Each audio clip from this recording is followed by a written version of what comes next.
G'day everyone. As most of you know, I do a fair bit of garden artwork, and seems to be almost a full-time hobby at the moment. But just recently I scored something which may change a little bit of a direction of what I'm going to do over the next couple of months, I guess.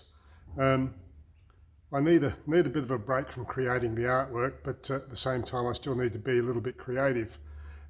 So I've combined a little bit of my blacksmithing prowess, I guess, with a bit of my restoration desires. So this is what I've got. So I've picked up this set of antique bellows.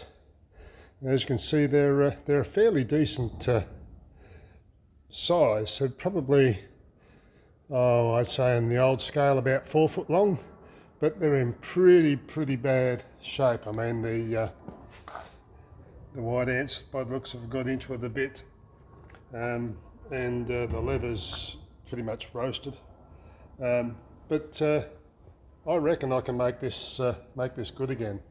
So little bits and pieces, week at a time, and we'll see what we can come up with. So I'm going to try and save as many of these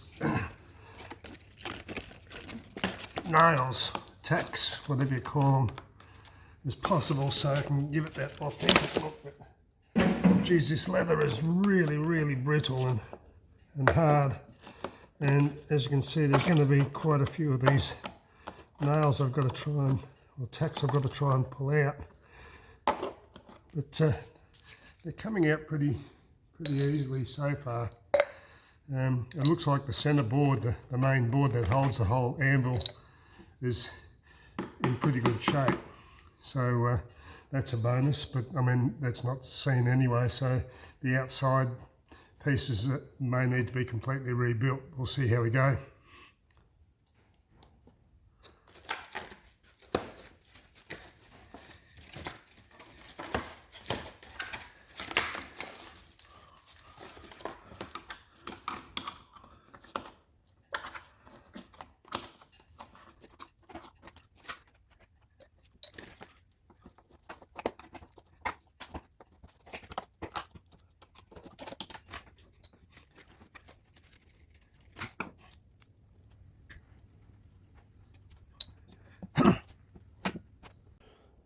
Okay, so I've got this thing stripped down, and yeah, it's in pretty bad shape. As you can see, this is the top board here, and apart from it being split, the white ants have got into it a bit.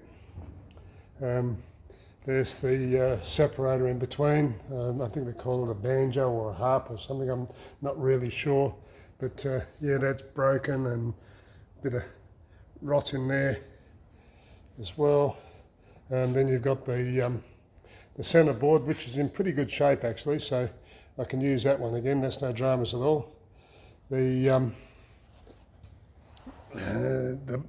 vent block at the top is once again in pretty bad shape, mostly because it's had so many nails and tacks put into it.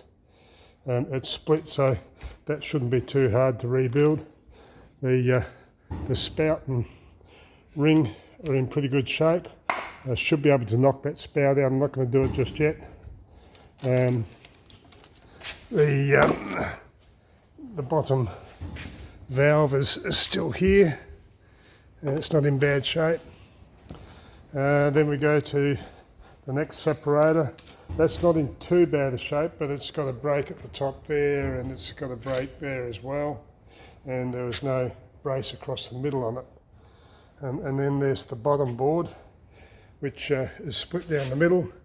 The brace that goes across the middle there with those 3 bolts is missing, and the bottom here has been eaten by white ants. Inside it's pretty much the same.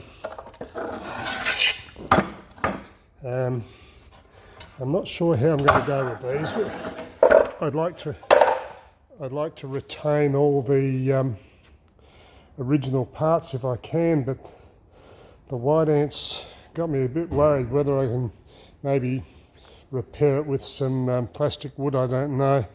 I'll have to have a think about it and come up with some ideas. I'm not really sure what sort of wood it is either. It looks a little bit piney, but it doesn't have the knots, so it could be a cypress maybe, or a cedar, or even an oak. I'll do a bit of research on that and see where we come up with.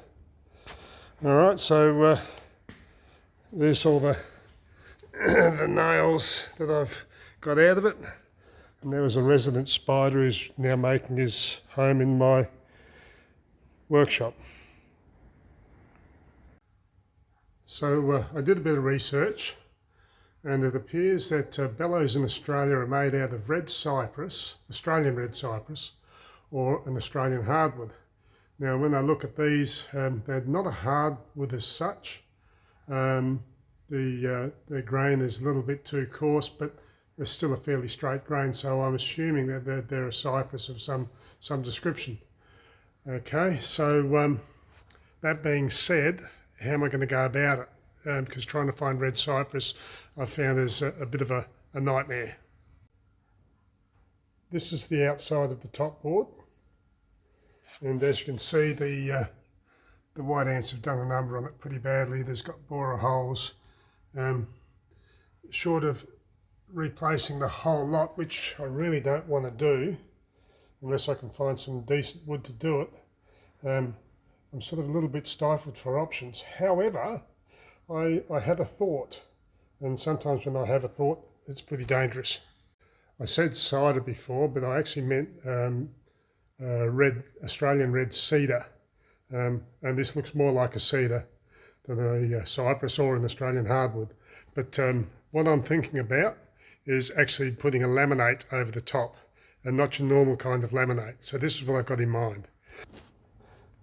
So some time ago I picked up a couple of bundles of Western red cedar, which it's a cedar. It's actually a tongue and groove, and that's actually the back side of it, so I could possibly go the other way around. As I mentioned, I could go the other way around, which would then put like a V groove in the middle. But if that's laminated down over the top, I can blind nail it, glue it, and that will, once it's all trimmed up, that'll look pretty sweet, I reckon. So that's my thoughts at the moment. At the moment, probably just do that on the top side. I think the bottom side might get away with a rebuild.